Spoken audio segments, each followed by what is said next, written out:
sa opinion ng Pangulong Bongbong Marcos na no to impeachment. Dahil ang dami ng problema ng bansa, hindi ba? Ang dapat po natin unahin, ang problema ng bansa na mas malaki. Hindi po ang impeachment. Correct. Dapat maintindihan niyo. At dahil dyan, saludong-saludo kami sa inyo, Iglesia ni Cristo, sa inyong gagawin na yan. At ako'y naniniwala na may punto kayong sobrang-sobra. Kasi sa totoo lang, mga kababayan, etong impeachment na ito, etong mga ginagawa kay BP Sara Duterte ay isang diversion. Isang diversion ito sa mga tunay na issue ng ating lipunan. Asa na napunta yung PhilHealth? Asa na po napunta yung mga tulad yung mga ilang toneladang gold, yung Maharlika Fund na hindi natin alam kung ano na nangyari, at iba-iba pa na mga issue na dapat napagtuunan ng pansin. Sa matter of fact, mga kababayan, ang pinaka-importante sanang pansinin ng ating mga mambabatas ay yung lintik na flood control project na yan. Yan po dapat ang talagang pinagtutuunan. Kasi, alam nyo, ito hindi na natin matatanggal yan sa isipan ng mga Pilipino na ang ating Pangulo ay nagsabi na merong 5,500 na flood control project at kinabukasan, binaha ang buong Metro Manila. At after noon, ano sinabi? Kasi daw nasira ng nabangga ng barko whatsoever. So kitang-kita natin na talagang wala na. Iniwan na ang tunay na issue. Pangalawang issue, yung pagmahal ng presyo ng bawat pagkain. Lalong-lalo na po ang mga basic supply, ika nga ng ating mga kababayan. Sobrang taas na Hindi na mapigilan ng pagbulusok nito, pangat ng pangat. And yet, ang pinag-aaksayan ng panahon ng Kamara ay walang iba kundi ang sirain ng ating Vice Presidente. Ngayon, ito mga kababayan, kanina pinag-uusapan namin ng Banateros ito at saka ng ilang Get the top restaurants in town delivered sa istasyon. At tinag-uusapan nga namin, bakit kaya sinabi nila na sila po ay sumasang-ayon at sumusuporta sa statement ng ating Pangulong Marcos? Alam nyo, napakaganda po nun. Huwag po nating isipin na sila po ay nagpe-playing safe. Hindi Napakaganda nun kasi malalagay sa kamay ng ating Pangulo kung magkaroon ng impeachment. Sa madaling salita, parang nacha-challenge. Macha-challenge ngayon etong si Pangulong Marcos dahil pinagkatiwalaan siya ng Iglesia ni Cristo na hindi niya pahihintulutan ang impeachment. Kasi kung wala siyang binitawang ganon, ang pag nagbitaw ang Iglesia ni Cristo ng we are against impeachment, ang dating lamang po nun, sumasali sa politika ang Iglesia ni Cristo. Hindi magandang tignan, maaaring maging partisan ng datingan. Pero ito, ang sinasabi ng Iglesia dito, Pangulong Marcos so suporta kami sa'yo. At ang sinabi mo, hindi matutuloy ang impeachment, walang mangyayaring impeachment, that is just a waste of time. Therefore, fulfill what you are saying. Therefore, use your influence para hindi gumalaw ang impeachment mula sa Kamara. It is also a challenge. Sa tingin ko ito pananaw ko po ito. Challenge ito na how strong ang ating presidente. Kasi ngayon, mantakin mo, sinabi na niya, walang impeachment, dapat hindi yan kasi unimportant yan, bla bla bla. And yet, pinababayaan sa baba o sa House of Representatives na gumalaw yan. Tandaan po natin, wag na po tayong maglokohan, wag na po tayong maggaguhan na independent ang Kamara sa executive o ang legislative independent sa executive. Malaking katarantaduhan po yan. Kahit kanino nyong itanong na political analyst o kahit kaninong media personality nyo itanong o kahit sino man, hindi totoo yan. Yan o ay nasa papel lamang. Pero hindi gagalaw ang kamera ng walang basbas ng Malacanang. Kaya nga, di ba, sabi nga ho ni Panelo, ni Attorney Panelo, sinasabi niya, yung statement ni Marcos na yan po ay para lamang masabi na hindi siya ang mastermind o hindi siya ang utak ng impeachment. Naguhugas kamay, ika nga. Ngayon, mga kababayan, dahil sa binitawan ng iglesia, malalagay ngayon sa alanganin si Pangulong Marcos.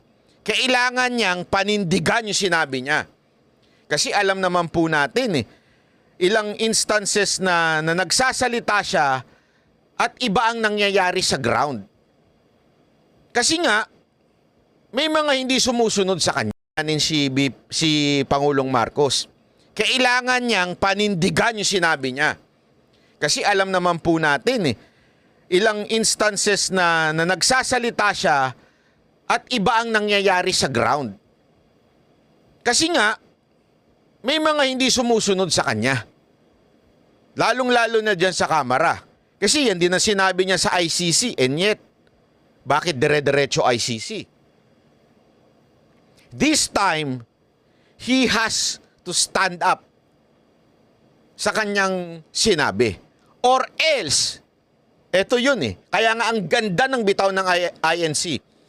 Or else, para niyang binali sa harapan ng lahat ng taong bayan, lalong-lalo na sa INC, yung kanyang binitawan na wala dapat impeachment.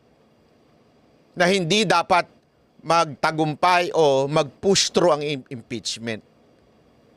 Kaya nga ako naniniwala na yung mga kaganapan ngayon dapat nating manmanan.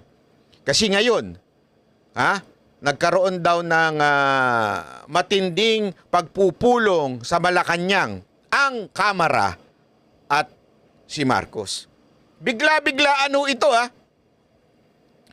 Kung independent sana talaga, kung totoong independent ang Kamara sa Malacanang o sa executive branch, wala nang ganyang pagpupulong-pulong po na yan. Alam naman po natin kung sino ang nagbasbas, kung sino yung binasbasan ng presidente na maging speaker, yun ang nagiging speaker. It only happened once na nagkaroon ng independent ang Kamara, which is yung panahon ni Pangulong Duterte. Bakit kanyo? Yung kanyang piniling speaker na patalsik Di ba? Nung panahon ni Gloria at saka ni Alvarez, doon lang nagkaroon ng independent. At the same time, yun daw, may galaw pa ni BP Sara Duterte nung time na yun.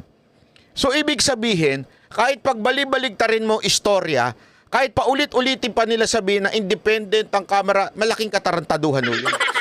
Tanga lang ang maniniwala doon. Hindi, walang biro. Tanga lang ang maniniwala na independent ang Kamara sa galaw ng Malacanang. Ayun ang totoo.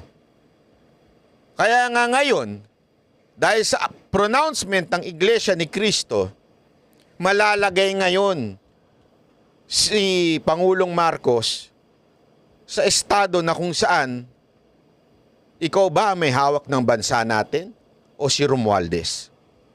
Yan. Kaya sabi ko sa inyo, napakaganda ng ginawa ng Iglesia. Napakaganda ng ginawa ng Iglesia dito. Ito turning point ito mga kababayan.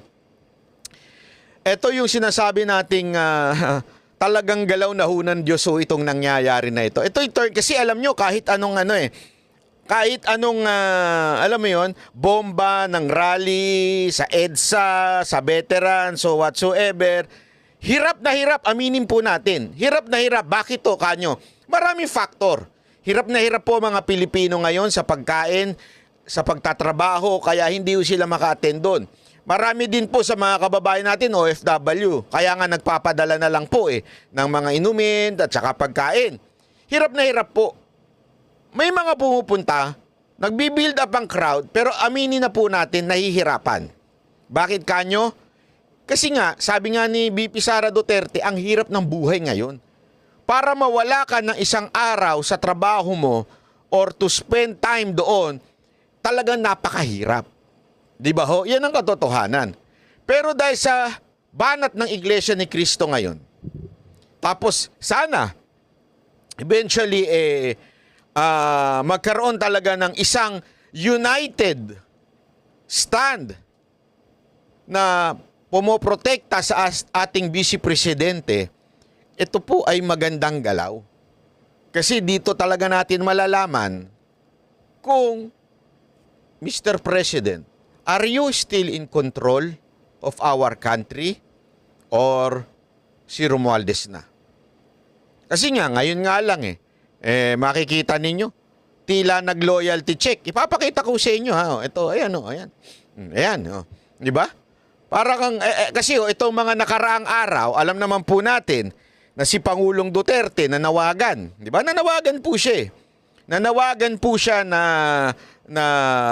magkaroon po ng pagsusuri ang ating kasundaluhan, ang ating AFP, na hanggang kailan daw kayo magsisilbi sa adik na presidente. Yan ang binitawan ng ating dating Pangulong Duterte.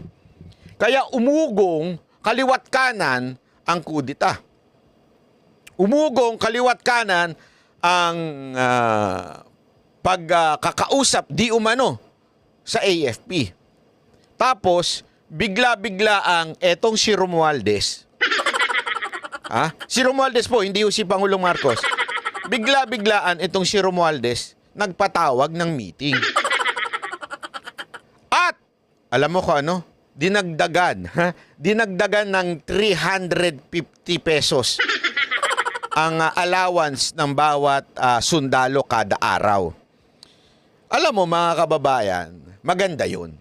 Maganda yun, pero ang tanong tuloy ng ating mga kababayan is, iyan ba ay one way of sinusuhulan ang ating mga sundalo para sila po ay manatili na tapat sa gobyernong ito?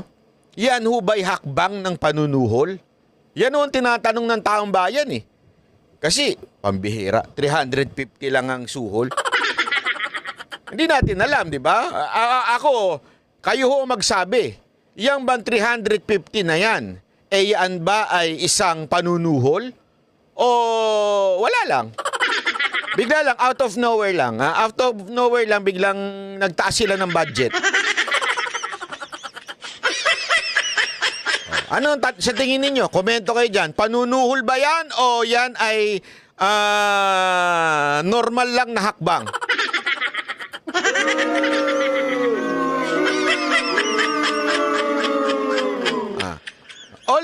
Although it is legal. Ika nga, legal naman yan. Yang ginawang hakbang na yan kasi siyempre isasabatas yan na madadagdagan ng sahod. Kaya lang, napaisip ako. Napaisip lang ako Ito, naisip ko lang. Hindi po ba ang dapat gumawa niyan at magsabi niyan ay ang Pangulo? Kasi, as far as I remember, ang Commander-in-Chief ng AFP ay walang iba kung hindi ang Pangulo, hindi ang Speaker.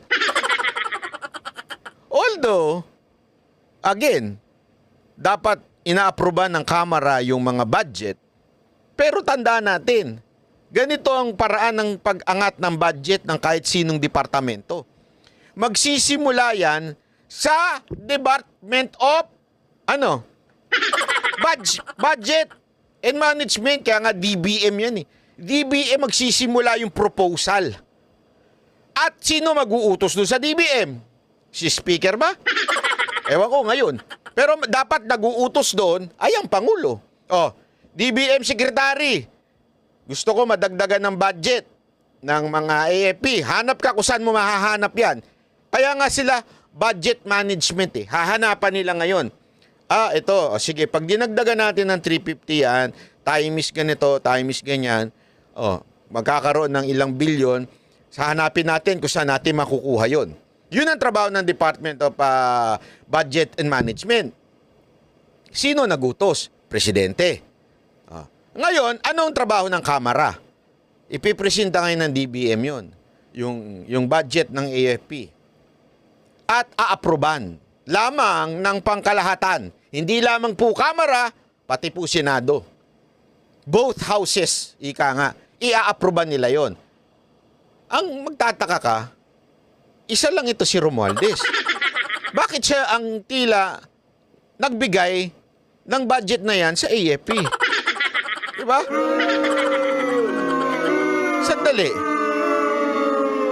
Sandali.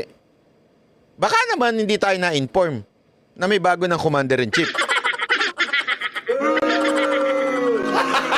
Gago! Hindi isipin nyo lang na mabuti yung sinasabi ko ha. Isipin nyo na mabuti. Di ba ho? DBM dapat manggagaling sa presidente manggagaling yung budget eh. Di ba? O tapos ipopropose. Hindi lang sa kanya ha. Tandaan nyo, buong Kamara yan at buong Senado. O, bakit siya ang namumuno?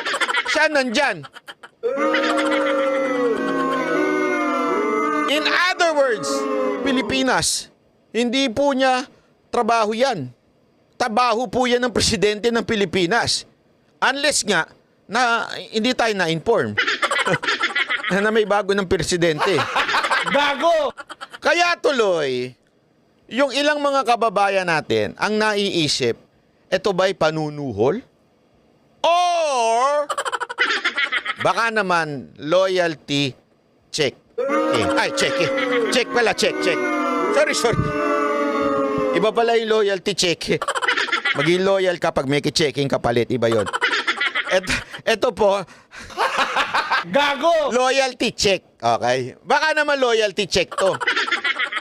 Check as in check ha. Hindi ho yun check as in check. Magkaiba yun. Okay? Iba ho yung loyalty check at saka sa loyalty check. Magkaiba yun. Unless may loyalty check talaga na nagaganap. Hindi natin alam. Wala akong alam. Pero as far as I know, loyalty check ba yung ganyang ginagawa nila? Di ba? Kasi nga, may umuugong sa tabi-tabi na nilo-loyalty check daw yung mga kaalyado ng presidente. Hindi kasi magugulat ka eh. Bigla-bigla na lang may mga ganyang meeting. Pumunta rin dyan sa Malacanang yan. Bigla-biglaan nagkaroon ng command conference. Di ba ho? Ito pa matindi. Para lang kung sa kaalaman ninyo kung ano nangyayari. Kasi nga, mantakin nyo if this is not important at all, tulad na sinasabi ni Pangulong Marcos, Sara Duterte is unimportant. Kasi alam nyo, meron akong nadidinig na sa pali-paligid, alam mo naman, maraming ang chismis ay may pakpak yan eh. Minsan may ek-ek din.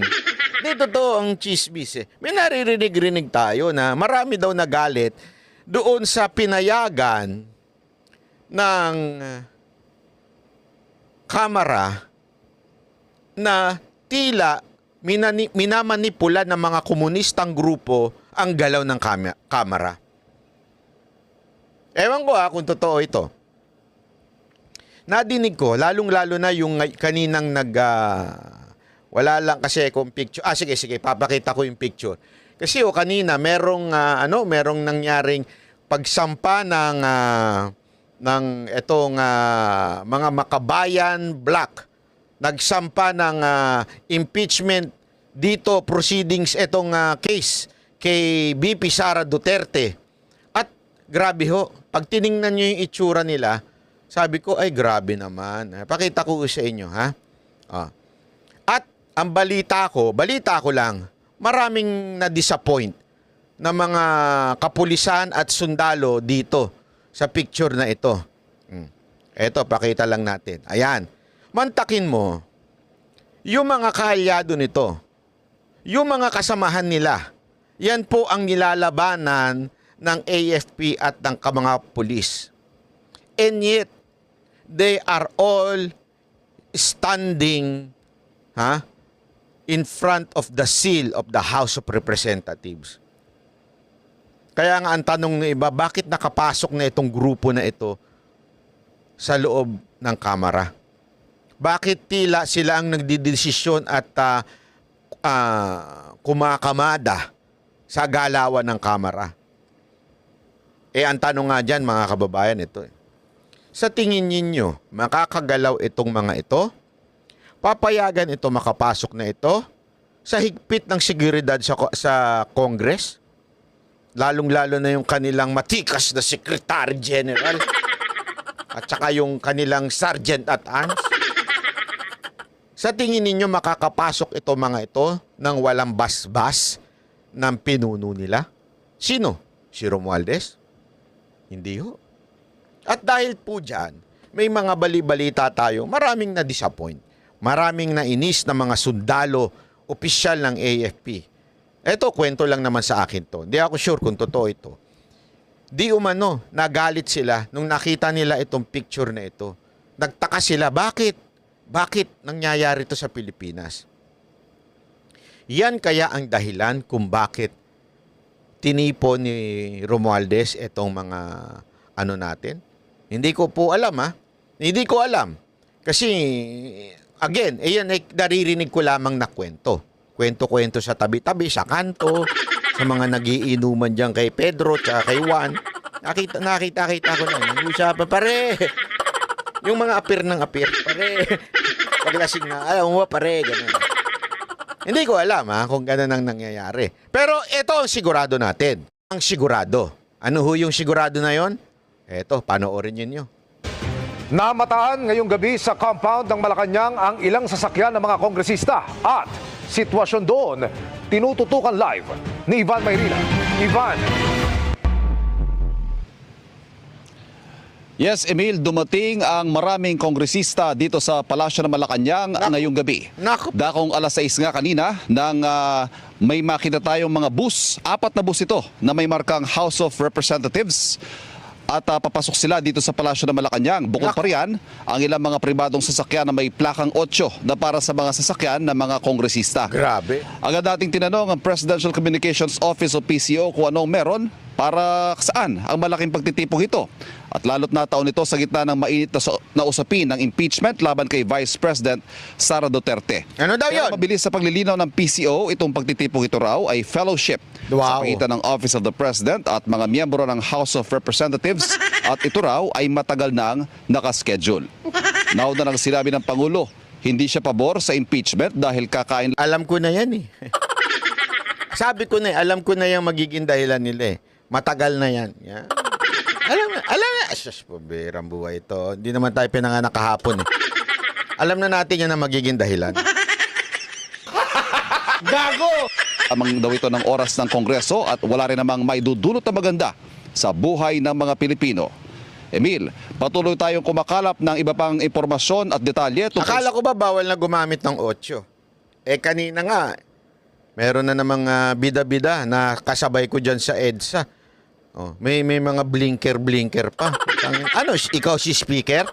Kasi ang alam ko, Senate President lang at Speaker of the House ang pwedeng gumamit niyan. Bakit kayong mga walang kwentang 8-8 dyan, gumagamit na? Yan na talaga ngayon ang siga-sigaan mga congressman nagaganap na fellowship dito sa Malacanang ngayong gabi. Balik sa iyo, Emil. Maraming salamat, Ivan Mayrina. Grabe ho. Eto, alam nyo mga kababayan, etong nangyaring, ayan, pakita lang natin, yung 8-8 na yan, malaking pagtitipon. Okay yan. Para sa akin, okay yan. Kasi eto yan Kita ninyo nanawagan ng iglesia. Biglang nagkaroon ng pagtitipon-tipon. Na-pressure kaya ang ating presidente na kausapin itong kamara at sabihin, hoy, wag nyo na ituloy yan. Mayayari ako ng iglesia. Na-pressure kaya siya? Malalaman natin ngayon. Kasi, yung meeting na yan, it only means one thing. The president is the one controlling what is happening sa kamara. Huwag na tayo magpaikot-ikot. Yun na ho yun. Kaya nga may fellowship na ganyan Kaya nga may ganyan May instruction ang Pangulo. Ang tanong, ang instruction niya ba ay tigilan niyang impeachment o ituloy ang impeachment? Ngayon, pag itinuloy ng Kamara ang impeachment it only means yun ang gusto ni Marcos. Kasi miniting niya eh. Pero pag hindi natuloy yung impeachment, ibig sabihin, natakot to ang Malacanang sa galaw na gagawin ng Iglesia ni Cristo. So, whatever the result will be, maglalabas lamang ng katotohanan sa nangyayari sa ating bayan. Yun na ho yun. Kaya nga sinasabi ko sa inyo, ang ganda ho ng ginawa ng Iglesia ni Cristo dito. Apakagandang galaw ho nila ito. Ako talaga, natutuwa ako sa ginalaw nyo. Perfect yan. Maganda pa nga niyan talagang magsanib ang Iglesia ni Cristo at ang KOJC para ho maayos ang bayan natin. Bumoto ho ng mga matitinong senador. Sana ako, kasi alam nyo, if there is one thing na sana suportahan talaga ninyo ay si Pastor Kibuloy. Kasi yan, ipupush niya talaga yung kalayaan sa relihiyon eh. Kasi kitang-kita naman po natin yung ginawa sa kanila. Talagang mantakin mo, pinasok yung katedral nila. Sabi ko nga, gawin nyo sa iglesia yan. Sigurado magagalit ang iglesia. Bakit ginawa sa KOJC? Di ba ho? Yan ay no-no. Di ba? Mantakin mo. Ito na lang din. Mantakin mo, kunwari hindi ko alam kung anong tawag, mosque. Yun sa mga Muslim. Pasukin ng mga pulis yung mosque. Di ba? Yan po'y paglalapastangan sa relihiyon. Paniniwala ng isang tao. Lalong na kung kinukonsider ho nilang holy ground yun. Ganun ang ginawa sa KOJC. Kaya nga isa yan sa ipaglalaban ni Pastor Kibuloy. Yung matinding parusa sa religious freedom ho ng mga Pilipino. Dapat to malaya ho talaga ang Pilipino dyan. Kasi ngayon wala na eh. Pag ikaw kumontra, kasi alam naman natin, kumontra po ang KOJC kay Marcos at ang pamamahala ho ni Romualdez. Kaya ho sila na ganyan. Di ba? Kaya nga, alam mo, natutuwa ako dahil this time, itong iglesia ho ay nagbigay din ho ng pahayag. Matinding pahayag. Actually, pangalawa na ho ito eh. Yung unang pahayag nila that they are against PI. Yung People's Initiative ni Romualdez. Against sila doon. Naalala ko yan. At, tingnan ninyo, tumigil. Yeah? As in, wala, nasuplak. This time, they are against the impeachment of the Vice President. Malaking parte ang ginagawa ng iglesia sa ating bayan. And ako, I'm really, really happy na tumatayo kayo. Again, hindi naman po natin gusto na ayoko po isipin kagad na kinampihan. Oo, naniniwala ako doon na talagang ayaw nila ma-impeach si BP Sara Duterte. Pero gayunpaman, ang maganda kasi dito, ibalik natin yung real issue na hindi nagagawa ng mga public servant natin. Yung mga public official na kesa pinagtutuunan yung kahirapan, pagtaas ng presyo ng bilihin, paglustay ng pera ng gobyerno, mantakin mo walang proyekto na gagawin. Lahat itutuloy lang yung kay Duterte. Wala hong bagong proyekto ngayon. Ano pa? Walang pera para sa disaster. Mantakin nyo, inamin na walang pera. Asa napunta pera? Yan nga yung dapat tinatanong. Hindi yung confidential pa. Alam nyo na nga confidential, tinatanong nyo pa in public. Kasi, eto nga sabi ko nga magkano lang yung confidential pa na sinasabi nila na kay BP Sara Duterte? 250, 300. Di ba iba kasi yung lumalabas sa balita Pero alam nyo ba kung magkano ang sa presidente? 4.5 billion. Hindi tinatanong yun. I respect that because it is a confidential fund. And it must be used, di ba? Para ho sa proteksyon ng ating bayan. I do not question that. Kaya lang, yung bang ihiwalay mo, ano mo lang, in other words, ang kini-question mo lang ay iisa, yung pang hindi ganun kalaki. na confidential fund, doon pa lang malaking katarantaduhan na yun eh. Hindi talaga sila for the truth. They are to destroy the image of VP Sara Duterte. At naging naging, alam mo yun, isang malaking piyesta, katatawanan na yung nangyayari. Di ba? Napanood ko nga yung interview ni dating ombudsman na si Conchita, di ba? Ni Ma'am. Alam mo, pinanonood ko 'yun. Ano ito Pinklawan to doon, dilawan no ito noon. Oh. Pero kahit siya, natatawa na lang doon sa Quadcom eh. Kasi alam mo naman po natin, katawa-tawa na ang ginagawa ng Quadcom. Katawa-tawa na, wala na pong kwenta, nauubos na. Mantakin mo tuwan-tuwa pa sila, Quadcom yun. Ibig sabihin, 4 na komite. Mantakin mo, 4 na komite ang nakafocus para lang siraan ng mga Duterte. Para lang i-impeach si Duterte, si VP Sara Duterte. VP, hindi pa. Baka mamaya Madam Fernandez ako. Fernando. VP. Di ba? Yung 4 na komite na yun, nakalaan lang to destroy VP Sara Duterte. Mantakin mo. Ang laking waste of time, waste of resources, and especially waste of money just to bring down the image of VP Sara Duterte. That's why etong call ng iglesia, panalo ho ito. Palakpakan natin. Alam nyo, nakakatuwa. Nakakatuwa ho ito mga pangyayari na ito. At meron pa ho tayong isang balita na ibabalita sa inyo. May balita ako. Alam nyo kung ano? Susundan ko sa isang video. Pero yung balita na yun, ipapatawag daw. Di umano. Allegedly. Baka. Si Maris Racal sa Quadcom. Gago! Pag-uusapan natin yan sa susunod na video natin. Yung issue ni Maris Racal at ang ekonomiya ng bansang Pilipinas. Pag-usapan natin yan. Okay? So, ayan.